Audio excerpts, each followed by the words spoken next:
Sabe, se eu pudesse voltar no tempo, eu voltaria para aquele dia. Não para mudar o que aconteceu, que eu sei que não tinha jeito, mas para abraçar a mim mesma, sabe? E dizer que um dia eu ia ser feliz.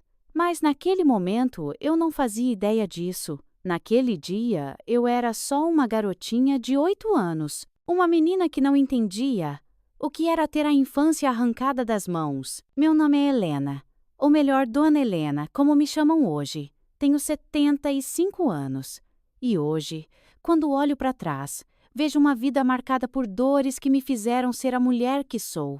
Sei que muita gente da minha idade carrega cada história difícil, meu Deus.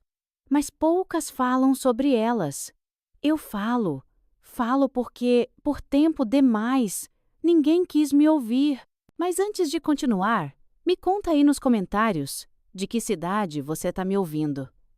E se puder, já se inscreve no canal e deixa um joinha, tá bom? Porque aqui tem cada relato de vida de outras vovozinhas que vocês nem imaginam. Todo dia, às 6 da manhã, em ponto. Eu nasci em 1949, num vilarejo pequeno no interior de Minas. Minha família era muito, mas muito pobre, sabe? Meu pai ralava na roça de sol a sol, e minha mãe lavava roupa para fora, para a casa dos ricos da cidade. A gente tinha pouco, mas éramos unidos. Eu, no entanto, ainda era pequena demais para entender o tamanho da nossa miséria. Para mim, a pobreza era só um detalhe. O que importava era poder brincar no terreiro com meus irmãos, correr descalça pelo mato. Mas tudo mudou quando eu fiz 8 anos. Naquela época, eu não sabia que minha vida estava prestes a virar de cabeça para baixo, um rumo que nenhuma criança deveria tomar. Eu acreditava que minha mãe estaria sempre ali para me proteger, que meu pai voltaria da roça todo dia com aquele sorriso cansado e que eu poderia crescer sem pressa, sabe? Aproveitando cada pedacinho da minha infância. Mas o destino tinha outros planos. Lembro direitinho do dia em que minha mãe me chamou para conversar. A gente estava na cozinha. O cheirinho de feijão, cozinhando no fogão a lenha, se misturava com o calor abafado da tarde. O fogo estalava baixinho e o sol entrava pelas frestas da parede de madeira da nossa casinha simples. Ela me olhou de um jeito diferente, com um olhar pesado, triste, quase como se quisesse me pedir desculpas por uma coisa que ainda nem tinha acontecido. Minha filha, a gente não tem escolha. Você vai ter que trabalhar. Minha cabeça de menina não conseguiu entender o peso daquelas palavras. Eu franzi a testa, confusa, tentando entender por que minha mãe falava daquele jeito. Trabalhar? Mas eu era só uma criança. Trabalhar, mãe? Como assim? Eu já ajudo a senhora com a louça, ajudo a varrer a casa. Ela suspirou e segurou minhas mãos. Minhas mãozinhas pequenas e ásperas de tanto brincar descalça no chão de terra. Não, filha, não é ajudar. É trabalhar de verdade. Você vai morar na casa da Dona Marisa. Vai cuidar das coisas para ela. Limpar, lavar, cozinhar. Foi como se o chão se abrisse debaixo dos meus pés. A casa da Dona Marisa era famosa na cidade.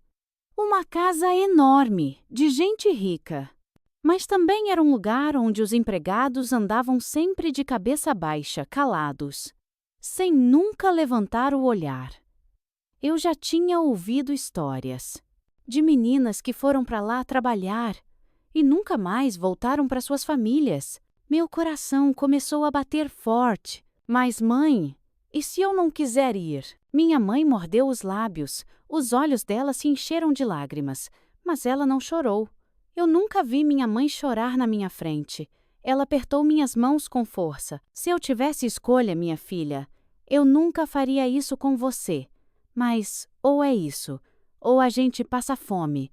Seu irmãozinho é muito pequeno. Seu pai está sem trabalho fixo. E eu não dou mais conta sozinha. Naquele momento eu entendi. Não tinha escapatória. Eu tinha 8 anos e minha infância tinha acabado de morrer. Na manhã seguinte, minha mãe me vestiu com um vestidinho que já tinha sido da minha irmã mais velha. Tava surrado, cheio de remendos, mas era o melhor que a gente tinha. Nos pés, minhas sandálias gastas, com as tiras frouxas. Eu segurava uma trouxinha de pano com umas poucas peças de roupa dentro. A caminhada até a casa da Dona Marisa foi em silêncio. Minha mãe segurava minha mão com tanta força, como se quisesse gravar aquele toque para nunca mais esquecer.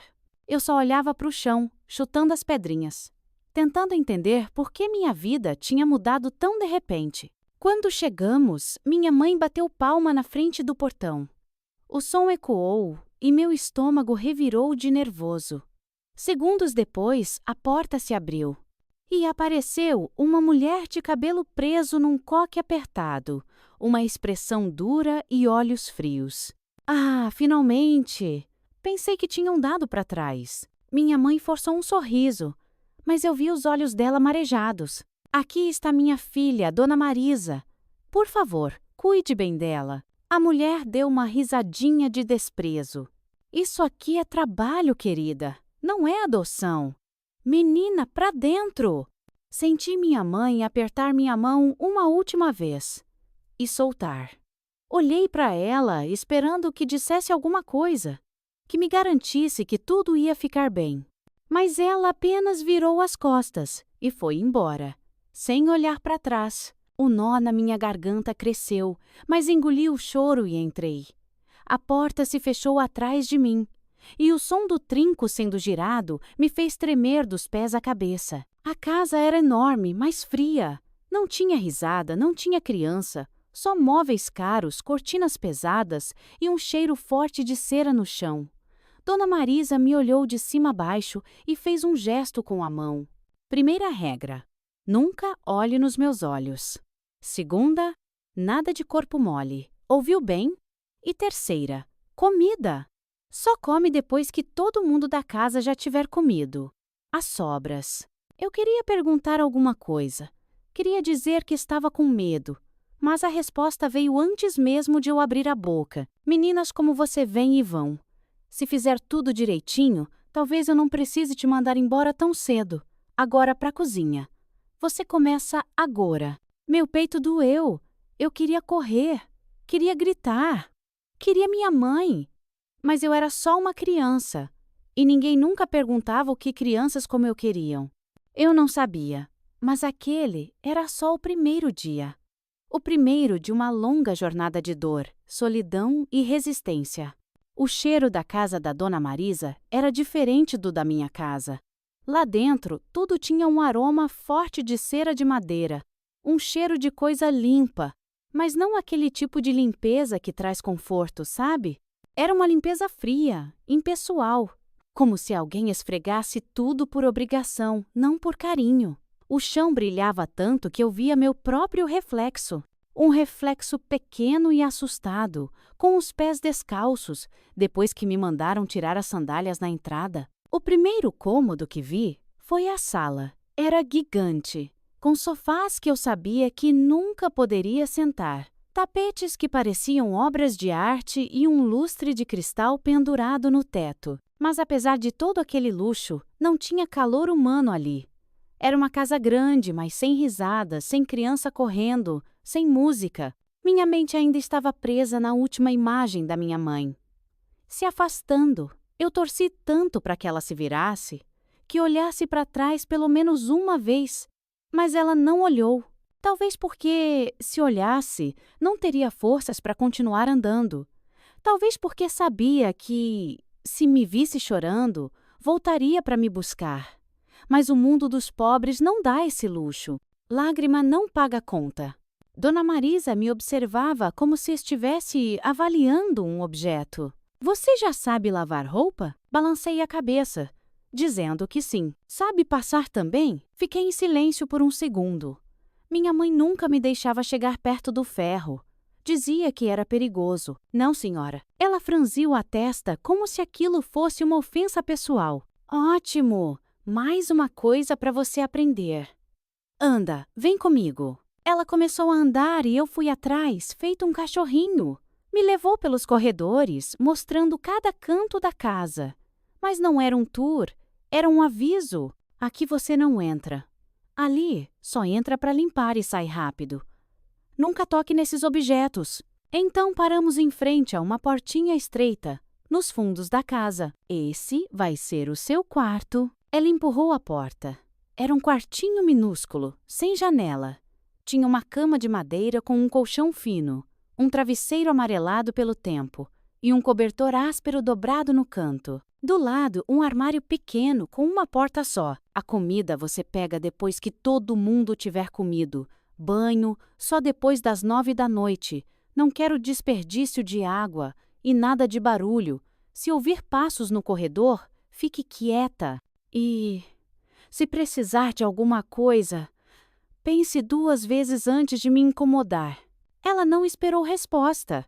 Simplesmente fechou a porta e me deixou ali, sozinha. O silêncio daquele quartinho era diferente do silêncio do meu quarto em casa. Lá, o silêncio era quebrado pelo som dos grilos, pelo vento passando nas frestas, pela risada abafada dos meus irmãos no cômodo do lado. Ali não.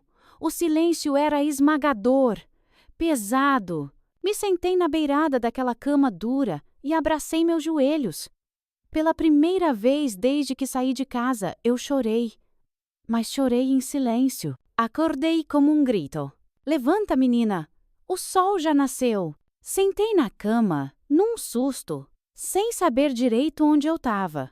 Meu corpo doía da noite mal dormida naquele colchão fino e meus olhos ainda ardiam das lágrimas da noite anterior. Mas não tive tempo para me recompor.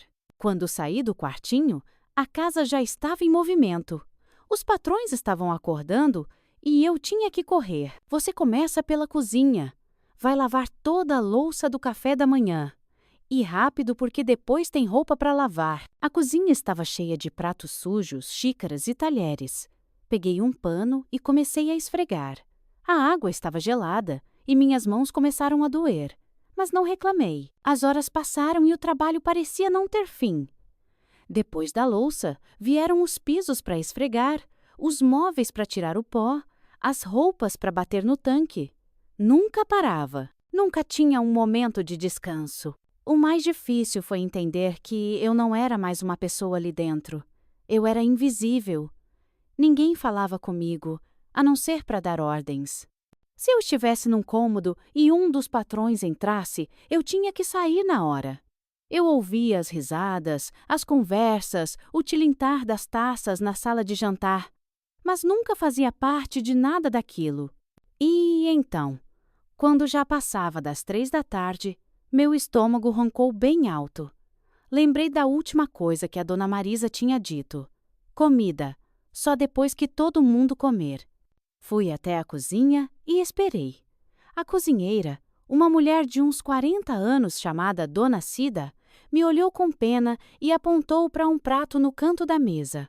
Era um prato fundo com restos de arroz, um pedaço de carne fria e o fundo da panela de feijão, quase seco. Come logo, menina, antes que mandem jogar fora. Segurei a colher com as mãos trêmulas e engoli rápido. Não tinha gosto de nada, mas era comida. Meu corpo precisava. Dona Cida suspirou e disse baixinho: "Você é muito pequena para estar aqui." Mas não havia mais nada a ser feito. Depois do almoço tardio, voltei ao trabalho. A tarde caiu e quando o relógio bateu 9 da noite, eu já não sentia mais minhas pernas. Fui para o meu quartinho, fechei a porta e me joguei na cama. O colchão fino já nem parecia tão ruim. Meus olhos ardiam e cada músculo do meu corpo gritava de dor. Naquela noite, eu adormeci antes mesmo de conseguir pensar na minha mãe. E assim, começou a minha nova vida. Acordei no dia seguinte com o corpo todo moído. Minhas costas pareciam queimar, os músculos das pernas latejavam e minhas mãos estavam tão ásperas que arranhavam meu próprio rosto quando tentei coçar os olhos. Meu primeiro instinto foi chamar por minha mãe. Eu sempre fazia isso quando acordava com alguma dorzinha. Mas quando abri os olhos e vi as paredes frias e escuras daquele quartinho, lembrei, ela não estava mais ali. A vida que eu conhecia tinha ficado para trás. Levantei com dificuldade e abri a porta devagar, sentindo o cheiro forte de café fresco vindo da cozinha. O dia mal tinha começado, e eu já sabia que seria longo. O tempo passou e minha rotina na casa da Dona Marisa virou um ciclo sem fim de trabalho, cansaço e fome. Eu acordava antes de todo mundo, limpava, esfregava, lavava e servia. Cada tarefa era feita na correria, sem tempo para descanso. E a fome? Ah, a fome! Eu aprendi a enganar o estômago. O café da manhã era para os patrões. A mesa era farta.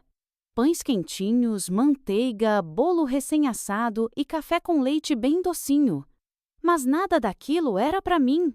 Eu só olhava de longe, engolindo seco enquanto limpava o chão e ouvia as risadas deles, conversando sobre os planos do dia. No almoço, quando eu finalmente podia comer, era sempre o resto do resto.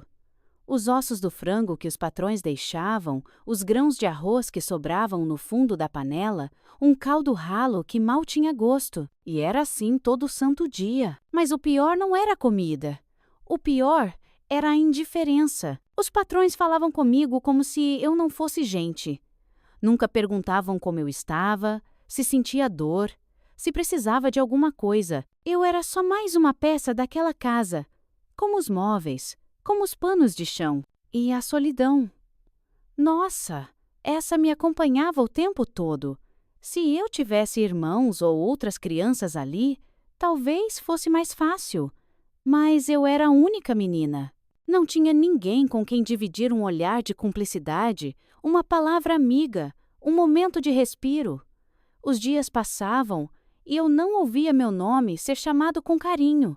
Ninguém me olhava nos olhos. Ninguém se importava. Às vezes, eu tentava puxar papo com a dona Cida, a cozinheira, mas ela estava sempre apressada, sempre com medo. Quando falava comigo, era em sussurros.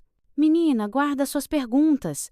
Aqui dentro, quem pergunta demais acaba indo embora rápido. Eu ficava me perguntando para onde iam as meninas que iam embora, mas nunca perguntei em voz alta. Algumas vezes, eu olhava pela janela e via crianças da minha idade correndo na rua, brincando de pique, chutando bola.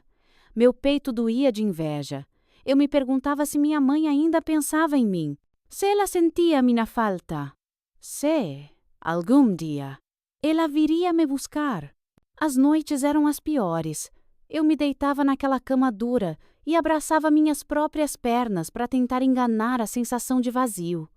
No começo, eu chorava baixinho, mas depois de algumas semanas, as lágrimas secaram. Não porque a tristeza tinha passado, mas porque eu comecei a entender que chorar não mudava nada. Uma noite, a fome era tanta que cheguei a sentir tontura. O jantar dos patrões tinha sido farto. Carne assada, arroz soltinho, farofa e feijão preto bem temperado. E eu tinha recebido um pedaço de pão duro e um copo d'água. Minha barriga roncava tão alto que eu tinha medo que alguém ouvisse. Então, pela primeira vez, eu fiz algo que nunca imaginei que faria. Esperei a casa ficar em silêncio absoluto. Levantei devagar e caminhei até a cozinha, pisando leve para que o chão de madeira não fizesse barulho. O coração batia tão forte que eu sentia o sangue pulsando nos meus ouvidos. Na mesa, vi uma tigela com sobras de arroz e um pedaço de carne que alguém tinha mordido e deixado de lado.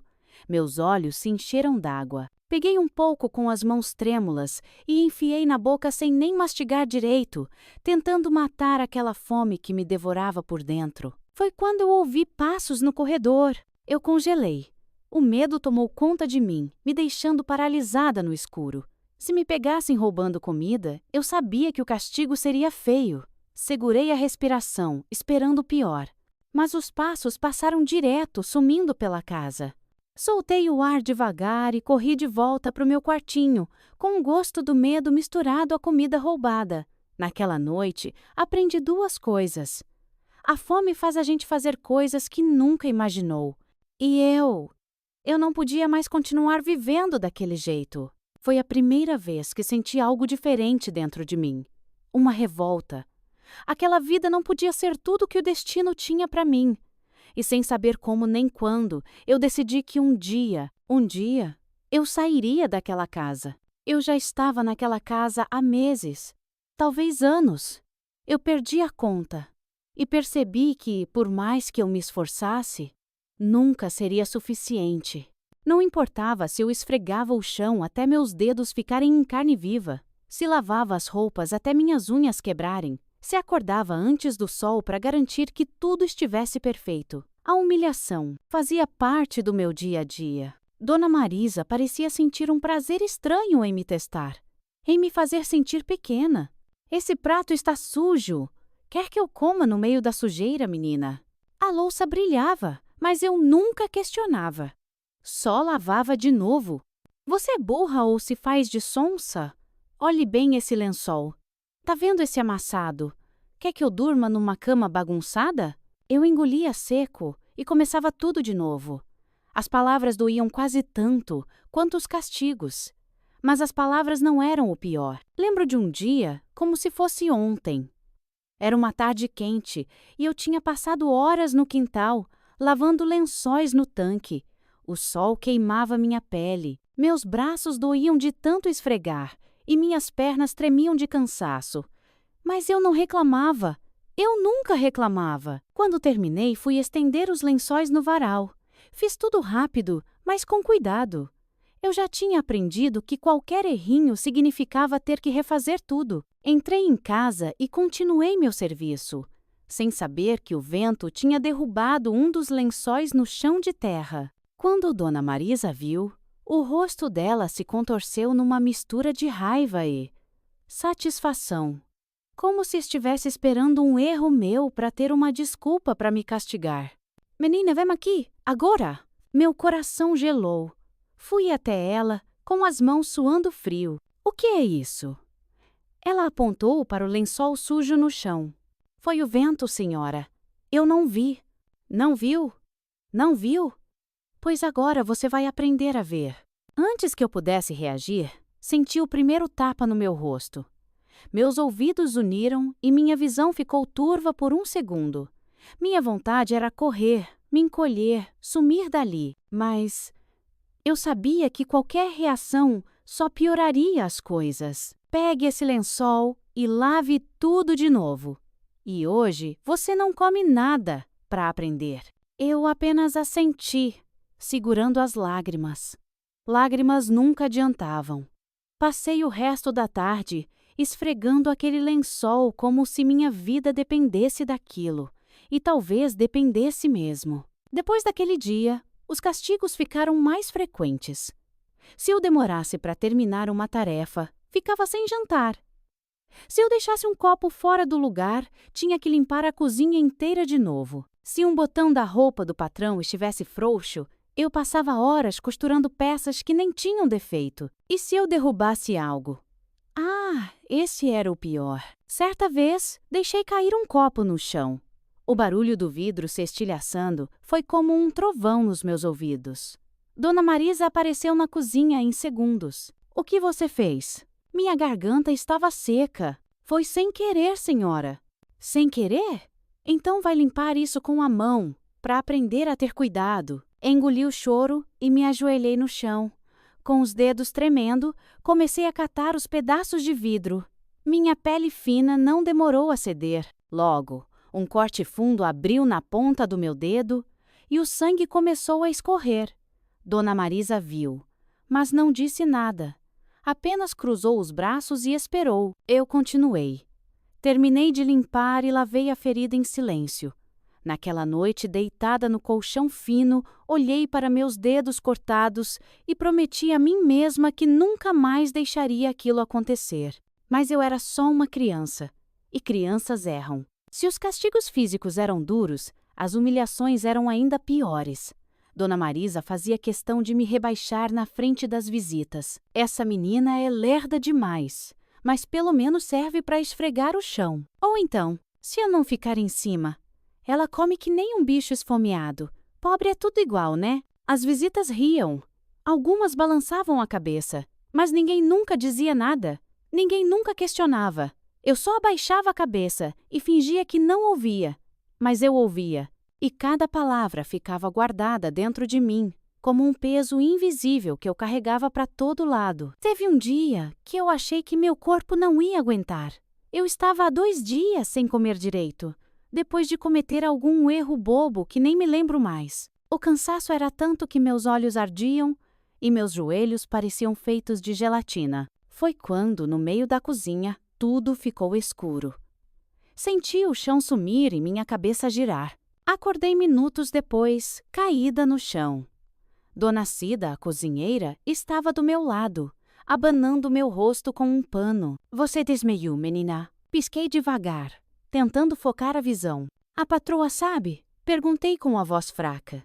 Ela suspirou e balançou a cabeça. Sabe, mas mandou avisar que quando você acordasse, era para voltar para o trabalho.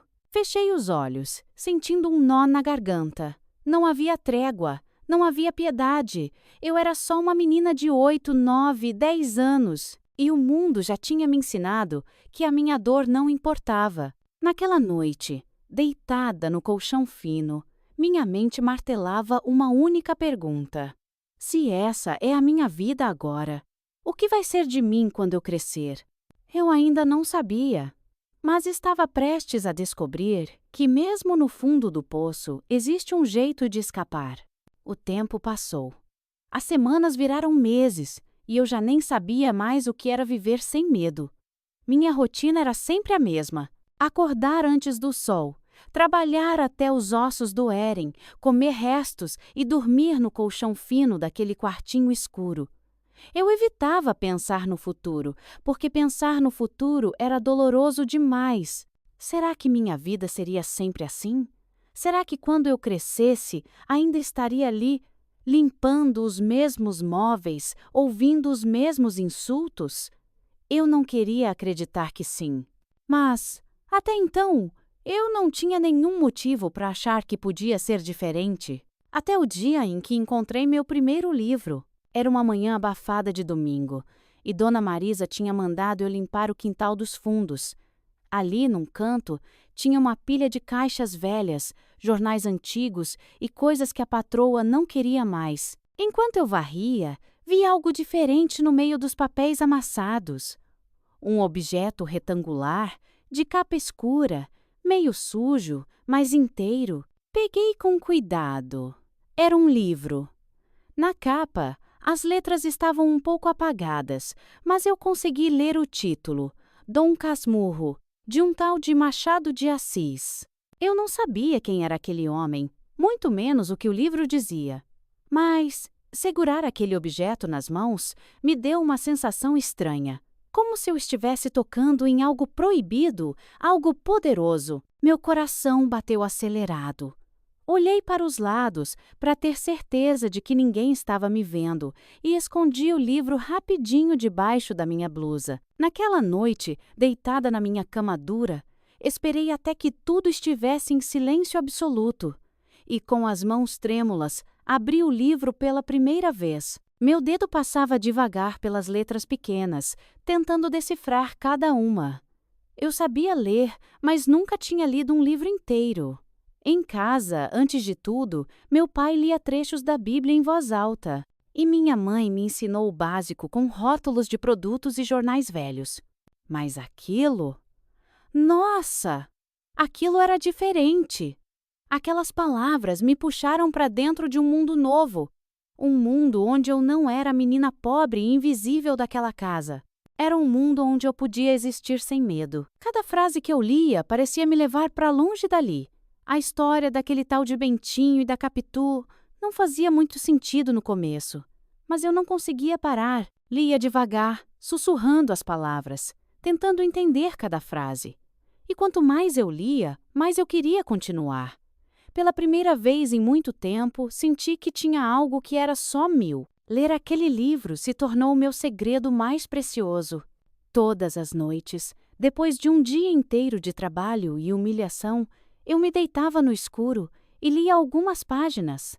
Às vezes, minhas mãos tremiam de cansaço, os olhos ardiam, Mas eu não parava. O medo de ser descoberta me fazia esconder o livro debaixo do colchão durante o dia. E eu tinha razão em ter medo. Certa manhã, enquanto eu varria o corredor, ouvi uns passos pesados se aproximando. Antes que eu pudesse reagir, senti um puxão forte no meu braço. Era a Dona Marisa. O que você estava fazendo ontem à noite, hein?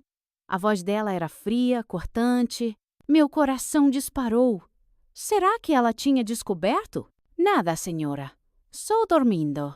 Ela me analisou com aqueles olhos duros, como se tentasse ler minha mente. Então apertou mais meu braço e sussurrou: espero que sim. Porque menina burra tem que trabalhar, não perder tempo com besteira. Soltei um suspiro de alívio quando ela me soltou e foi embora. Mas naquele dia, ao voltar para o meu quartinho, eu fiquei paralisada. Minha cama estava toda revirada. Meu esconderijo tinha sido descoberto.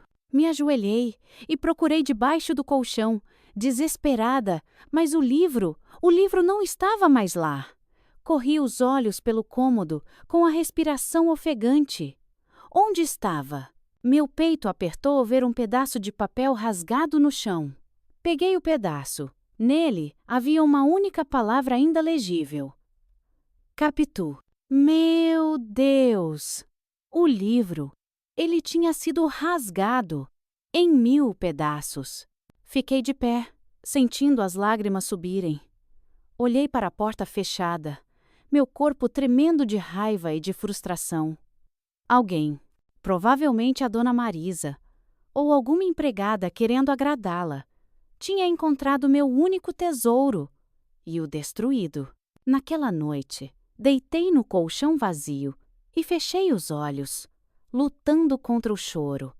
Mas pela primeira vez, a tristeza não foi maior que a revolta. Na manhã seguinte, enquanto limpava a sala, vi uma estante cheia de livros. Eles sempre estiveram lá, mas eu nunca tinha prestado atenção. E então, algo dentro de mim se acendeu. Se eu conseguir ler um livro, eu podia ler outros. Se aquele mundo de histórias existia, eu queria conhecer-lo. Naquela noite, esperei a casa dormir. Então, descalça, fui até a sala, abri a estante com todo o cuidado do mundo e deslizei um livro para fora. Segurei com as mãos trêmulas e voltei correndo para o quartinho. Quando abri, li o título: O Pequeno Príncipe. E ali, no silêncio da noite, eu fiz uma promessa a mim mesma. Eu ia aprender tudo o que eu pudesse, mesmo que fosse escondido, mesmo que eu fosse castigada. Porque, de algum jeito, eu sabia. Os livros eram a minha única saída. E assim começou a minha luta secreta por conhecimento. O que eu não sabia era que essa escolha mudaria completamente o rumo da minha vida. A casa da Dona Marisa nunca dormia cedo. Depois do jantar, os patrões ficavam na sala, ouvindo rádio ou conversando sobre uma vida que eu nunca teria. As visitas iam e vinham. O som das taças de cristal tilintava. As risadas preenchiam os corredores. Eu ouvia tudo do meu quartinho. Ficava deitada, só esperando o silêncio, e quando finalmente a casa mergulhava na escuridão da madrugada, a minha luta começava. Eu pegava o livro escondido debaixo do colchão e, com a luz fraca da lua que entrava pela fresta da porta, lia cada palavra com cuidado, pronunciando baixinho, tentando entender o que cada frase queria dizer. Mas aprender sozinha não era fácil. Algumas palavras eram estranhas, difíceis, e eu não tinha para quem perguntar. Foi quando eu tomei minha segunda decisão arriscada. Eu ia encontrar alguém que pudesse me ensinar. A oportunidade apareceu numa manhã abafada, quando me mandaram para a feira comprar legumes.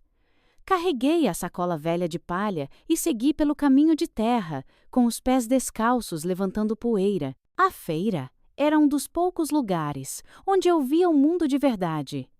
As barracas coloridas, os gritos dos feirantes, o cheiro de fruta fresca e pão assado. Foi ali que eu encontrei o seu Antônio. Ele era um senhor de idade, dono de uma banquinha de jornais e livros usados. Estava sempre sentado num banquinho, de óculos, lendo algum jornal amarelado pelo tempo. Eu nunca tinha tido coragem de falar com ele, mas naquele dia, quando passei pela banca e vi os livros empilhados, meu coração bateu mais forte. Parei por um instante, só olhando para as páginas abertas. Opa, mocinha! Gosta de ler, é? A voz dele me pegou de surpresa. Levantei a cabeça e encontrei seus olhos curiosos. Engoli seco e balancei a cabeça, dizendo que sim. Ele franziu a testa como se não esperasse aquela resposta. E sabe lá, sei um pouco, mas não tudo. Ele me analisou por uns segundos e depois deu um sorriso de canto. Então, você precisa aprender mais. Eu queria dizer que sim, que eu queria aprender tudo, mas o medo me segurou. E se ele contasse para alguém? E se a dona Marisa descobrisse? Mas o seu Antônio parecia ler meus pensamentos. Ele pegou um jornal e dobrou, como se fosse embrulhar alguma coisa. Aqui. Leva isso com você. Está embrulhado. Ninguém precisa saber o que tem dentro.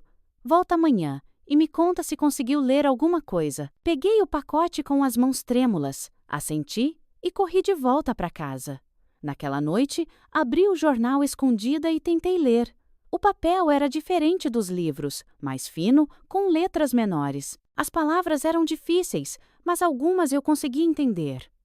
Outras, eu só imaginava o que significavam. No dia seguinte, quando fui à feira de novo, parei em frente à banca do seu Antônio. Ele me olhou com expectativa. E então?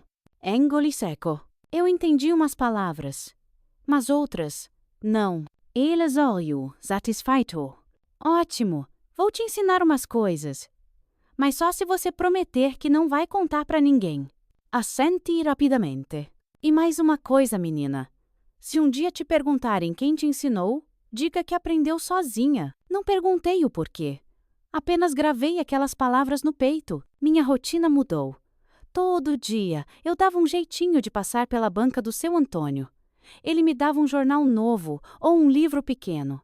E, de madrugada, eu lia escondida no meu quartinho apertado. Comecei a entender frases mais longas, a reconhecer palavras difíceis, a formar pensamentos que antes eu nem sabia como expressar. Mas estudar sem que ninguém percebesse exigia muito cuidado. Eu escondia os papéis debaixo da cama, dobrados dentro das minhas roupas, até dentro de umas panelas velhas que ninguém usava. Ainda assim, o medo de ser descoberta era constante, e um dia, esse medo se tornou real. Foi numa tarde de muito calor. Dona Marisa estava de péssimo humor, reclamando de tudo. Eu estava na cozinha, limpando uma panela pesada, quando ouvi o grito dela. O que é isso? Meu sangue gelou. Corri para a sala e vi Dona Marisa segurando um jornal velho. Era um dos que eu tinha trazido da feira. Devia ter caído debaixo da cama e de alguma forma foi parar no meio da roupa suja. Ela apertava o papel na mão, com o rosto vermelho de raiva. De onde saiu isso? Você anda pegando o lixo da rua? Abri a boca, mas nenhuma palavra saiu. Você não tem o que fazer. Quer ler, é? Pobre como você não precisa dessas coisas. Precisa trabalhar. Ela rasgou o papel em 1000 pedacinhos, bem na minha frente. Cada pedaço caindo no chão era como uma parte de mim sendo destruída. Eu queria gritar, queria chorar, mas não fiz nada. Apenas abaixei a cabeça e murmurei. Desculpa, senhora. Meu coração estava em pedaços. Mas eu sabia que não podia deixar aquilo me derrotar. Eu ia continuar, mesmo que tivesse que aprender cada palavra só dentro da minha mente. Naquela noite, depois de limpar o chão da casa inteira como castigo, deitei e respirei fundo. Eu precisava provar para mim mesma que ainda podia aprender. Peguei um pedaço de papel velho e um toquinho de lápis que tinha achado na cozinha. Com a mão tremendo, comecei a escrever devagar. "Eu vous sers daqui." Li aquelas palavras várias vezes. Naquele momento eu não sabia como nem quando, mas eu sabia que era verdade. Eu ia sair dali e nunca mais ia deixar ninguém destruir o que eu queria ser. Eu já estava naquela casa há anos. O tempo passava e aos poucos eu já não era mais a menina assustada que chegou ali com 8 anos. Meu corpo tinha crescido. Minhas mãos estavam calejadas, minha pele marcada pelo trabalho duro.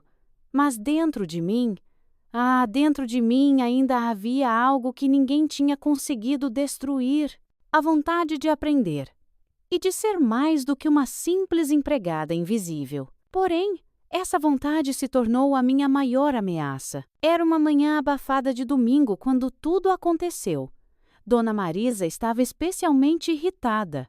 O café não estava quente o suficiente, as cortinas não estavam alinhadas. Qualquer coisinha era motivo de estresse. Eu já sabia o que vinha por aí.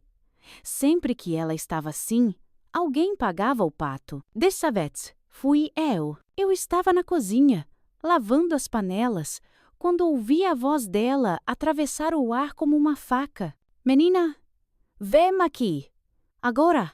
Meu estômago revirou. Larguei tudo e corri até a sala, secando as mãos no avental. Ela estava parada em frente à estante de livros, segurando um pequeno caderno. O meu caderno? O que é isso? A voz dela saiu gelada. Engole em seco. Era um caderno velho que eu usava para praticar a escrita. Eu o escondia atrás da estante, no meio dos livros que ninguém lia. Achei que ninguém nunca o encontraria ali, mas me enganei. Senhora, me desculpe. Eu só estava escrevendo. Os olhos dela se estreitaram. Escrevendo? Você acha que nasceu para isso? Acha que pode ser mais do que uma serviçal? Gente pobre como você não serve para outra coisa. Meu corpo tremia, mas não era de medo. Eu já estava acostumada com o medo. Era de injustiça, de raiva, da dor de ser tratada como um objeto descartável. Eu só queria aprender, murmurei baixinho. A reação dela foi imediata. Num gesto rápido, ela atirou o caderno no chão e pisoteou as páginas que eu tinha escrito com tanto esforço. Aprender para quê? Para escrever cartinha de amor para outro pobre igual a você? Para se iludir achando que pode ser alguma coisa? Não na minha casa! E então veio a frase que mudaria a minha vida para sempre. Pegue suas coisas e suma daqui. Agora! Meus olhos se arregalaram. Expulsa! Para onde eu ia? Meu coração disparou e minha visão ficou turva. O pavor tomou conta de mim. Por favor, senhora, eu não tenho para onde ir. Mas ela nem olhou para mim. Isso não é mais problema meu. Fora, Dona Cida, a cozinheira, apareceu na porta da cozinha e me olhou com pena. Quis dizer alguma coisa, mas só suspirou e virou o rosto. Subi até meu quartinho e peguei o pouco que eu tinha. Uma muda de roupa, um pedaço de pão seco e o toquinho de lápis que escondi no bolso. Meu mundo inteiro cabia num embrulho pequeno. Quando passei pela porta, olhei para trás uma última vez, esperando que ela mudasse de ideia. Mas tudo o que vi foi sua expressão de total indiferença. E então, pela primeira vez em anos, eu estava livre. Mas a liberdade sem ter para onde ir era tão assustadora quanto a prisão. Saí sem olhar para trás. O calor do sol batia forte no meu rosto. Meus pés descalços levantavam poeira na estrada de terra. Eu não sabia para onde ir. Minha mãe já não morava mais no mesmo lugar. A última notícia que tive dela foi que tinha se mudado com meus irmãos para uma cidade maior, em busca de trabalho. Não tinha como encontrá-la. Então eu caminhei. Caminhei pelas ruas que antes eu só via de longe, pelo mercado onde os feirantes gritavam, pela praça onde as crianças brincavam. Mas eu não era mais uma criança. Eu não pertencia a lugar nenhum. Quando a noite caiu, sentei na calçada, abraçando meu próprio corpo. O vento frio cortava minha pele e o medo se misturava ao cansaço. Foi então que senti uma mão tocar meu ombro. Virei assustada e encontrei seu Antônio, o velho dono da banca de livros. Ele me olhou por alguns segundos, sem dizer nada. Mas nos olhos dele havia algo que eu não via há muito tempo. Compreensão. Foi expulsa, não foi? Ele perguntou, sem rodeios. Assenti, tentando segurar as lágrimas. Ele suspirou e coçou a barba. Eu já imaginava que isso ia acontecer. Aquela mulher nunca ia deixar você aprender. Engoli seco. E agora? O que eu faço? Ele me analisou, como se tomasse uma decisão silenciosa.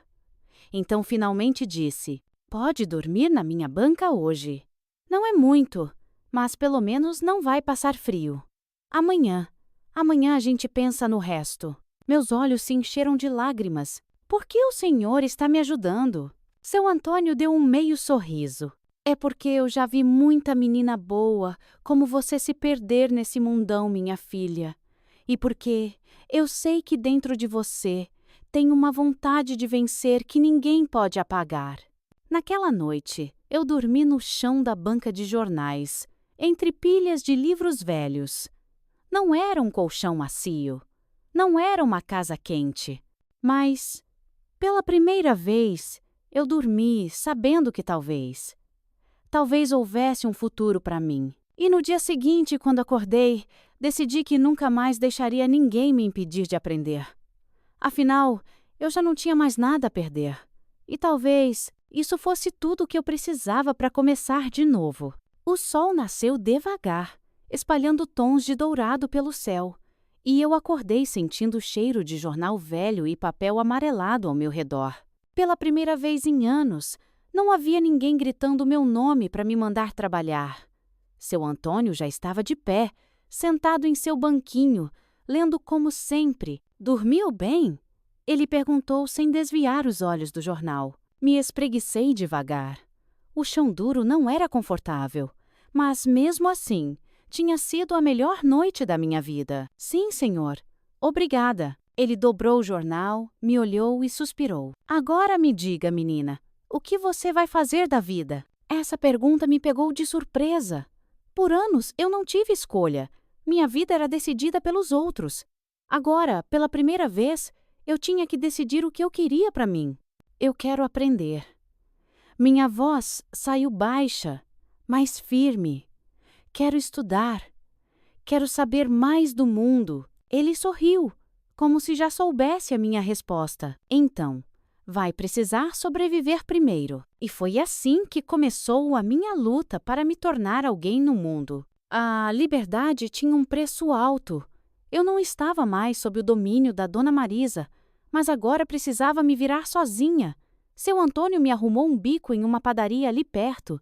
O dono, um homem chamado Seu Zé, me deixou lavar pratos e varrer o chão em troca de comida e alguns trocados. Não era fácil. O trabalho na padaria começava de madrugada. Eu passava o dia inteiro com as mãos enfiadas na água gelada, esfregando louça sem parar. O cheiro de pão quentinho me torturava. Mas no fim do dia eu ganhava um pão dormido e um copo de leite. Com o pouco dinheiro que eu conseguia juntar, comprei um caderno novo e um lápis. De noite, depois do trabalho, eu voltava para a banca do seu Antônio e estudava à luz fraca do poste. Lia jornais, copiava palavras, treinava a letra. Eu não tinha tempo para brincar, não tinha tempo para descansar. Mas isso não me importava. Eu tinha um propósito. Ser uma menina sozinha na rua não era fácil.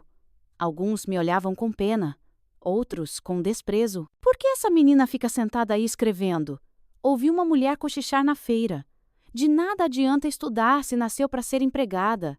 Disse um homem, rindo. Eu fingia que não ouvia, mas as palavras doíam.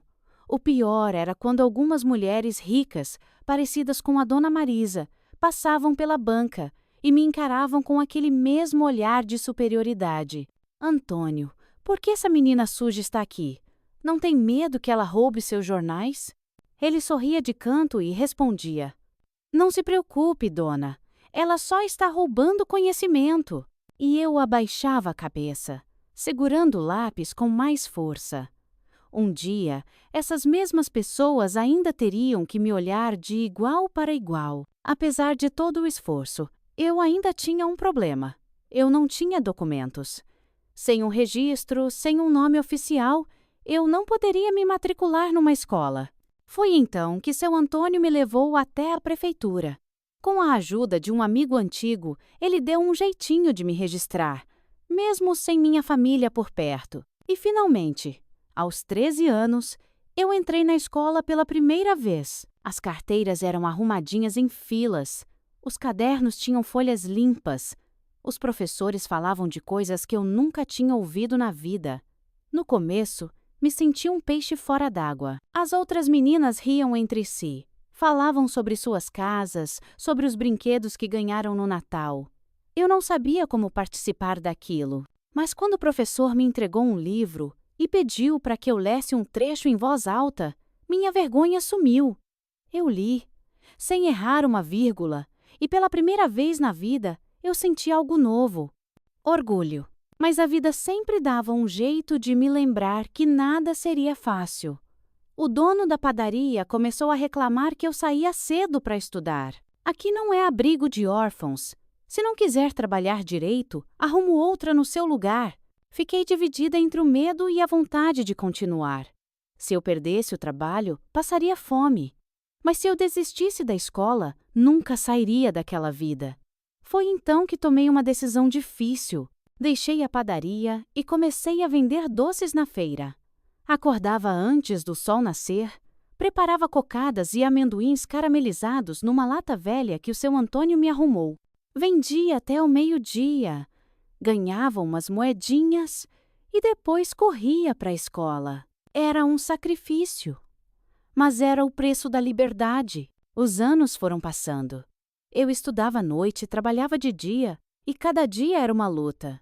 Até que um dia, enquanto eu comprava um lápis novo na papelaria, um homem me perguntou: "Você trabalha ou estuda?" Sem pensar, eu respondi: "Eu sou estudante." A palavra saiu com um peso diferente. Pela primeira vez, eu não me chamei de empregada nem de menina de rua. Eu era estudante, e isso mudou tudo dentro de mim. No final do ano, fiz a primeira prova importante da minha vida. Era um exame para conseguir uma bolsa de estudos numa escola melhor. Passei noites em claro. Estudei com livros emprestados. Escrevi até meus dedos ficarem dormentes. E quando a lista de aprovados saiu, lá estava o meu nome. Eu chorei. Chorei porque, depois de tudo, depois de cada tapa, cada humilhação, cada noite com fome, eu finalmente tinha conseguido algo por mim mesma. A menina invisível que um dia foi expulsa sem nada, agora estava trilhando o seu próprio caminho. E essa era apenas a primeira de muitas batalhas. A luta ainda não tinha acabado. Mas, pela primeira vez, eu sabia que ia vencer. A escola sempre foi a minha grande chance. Era a única coisa que me separava do destino de tantas outras meninas como eu. Meninas que passaram a vida limpando, cozinhando, servindo e morrendo sem nunca terem sido donas do próprio nome. Mas chegar até ali exigiu mais do que força de vontade. Exigiu sacrifício. Eu já tinha deixado para trás a menina invisível que dormia na banca do seu Antônio. Agora eu tinha um rumo, mas o mundo não ia me dar nada de graça. A bolsa que eu consegui cobria os estudos, mas não a vida. Para me sustentar, continuei vendendo doces na feira e fazendo bicos onde conseguia. Passava as madrugadas estudando, com os cadernos abertos sobre a mesa de um quartinho pequeno que aluguei com o pouco que ganhava. A fome ainda existia. O cansaço nunca ia embora. Mas toda vez que eu pensava em desistir, eu fechava os olhos e lembrava: você não veio até aqui para parar agora. Nos momentos de dúvida, eu sempre voltava para a banca do seu Antônio. Ele envelhecia rápido. As rugas marcavam sua pele como se cada uma contasse uma história. Está cansada, menina? Ele me perguntou um dia, vendo meus olhos fundos e minhas mãos trêmulas de tanto escrever. Eu quis mentir, dizer que estava bem, mas pela primeira vez eu desabei na frente dele. Eu não sei se consigo, seu Antônio. Parece que cada dia fica mais difícil. Ele riu com aquele jeito tranquilo de quem já viu o mundo inteiro girar. Sabe qual é a parte mais difícil de vencer? Balancei a cabeça, dizendo que não. É quando você já está tão perto da vitória que começa a duvidar se merece chegar lá. Eu abaixei os olhos, absorvendo aquelas palavras. Mas sabe de uma coisa, menina? O que você tem não é sorte. Não é acaso. É luta. E ninguém pode tirar isso de você. Naquela noite, eu estudei como nunca. Meu último ano na escola chegou com um peso que eu nunca tinha sentido antes. Eu não estava só terminando os estudos. Eu estava fechando o ciclo de uma vida inteira de sofrimento. A prova final era decisiva. Passei semanas estudando, revisando, escrevendo até os dedos doerem. No dia do exame, minhas mãos suavam. O papel na minha frente parecia enorme, cheio de palavras embaralhadas pelo nervosismo. Respirei fundo e fechei os olhos. Lembrei da menina de 8 anos, com os pés sujos de terra, sendo levada pela mãe para uma casa onde se tornaria uma escrava. Lembrei das noites sem jantar, das lágrimas silenciosas, dos livros rasgados, do primeiro caderno escondido, e então peguei o lápis e comecei a escrever. Dias depois, os resultados saíram. Eu sabia que precisava passar. Não havia segunda chance. Ou eu conquistava essa vitória, ou voltaria para um destino que não me pertencia mais. Quando cheguei na escola, o papel com a lista de aprovados estava pregado na parede. Meu coração batia tão forte que achei que fosse desmaiar. Percorri a lista com os olhos, sentindo as letras se embaralharem. E então, lá estava. O meu nome. Minhas pernas falharam. Precisei me segurar na parede para não cair. Eu passei.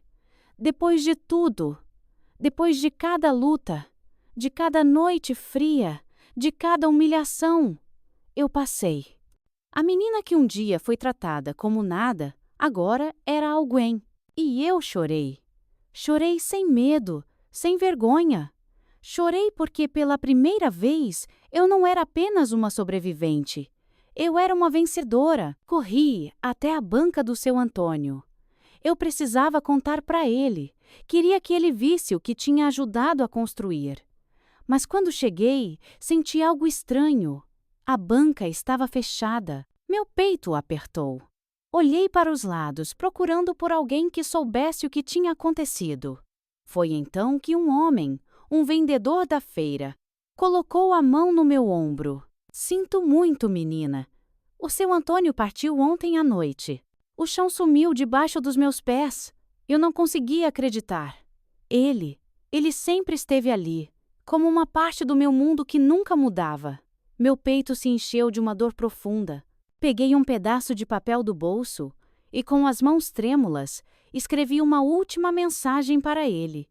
Dobrando com cuidado, enfiei a folha por baixo da porta fechada da banca. Ali, eu escrevi apenas: "Eu consegui. Obrigada." Depois disso, me afastei, sem olhar para trás. No dia da formatura, vesti um vestido simples que comprei com o dinheiro de meses de trabalho. Não era luxuoso, mas era meu. Quando chamaram meu nome para receber o diploma, senti um nó na garganta. Caminhei até o palco devagar, lembrando de cada passo que me trouxe até ali. Quando segurei o diploma nas mãos, fechei os olhos por um segundo. Pensei em tudo.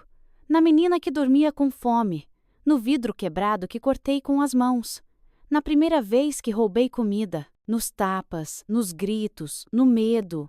Pensei no caderno rasgado. Pensei no seu Antônio, que não estava ali para me ver. E então, abri os olhos e sorri.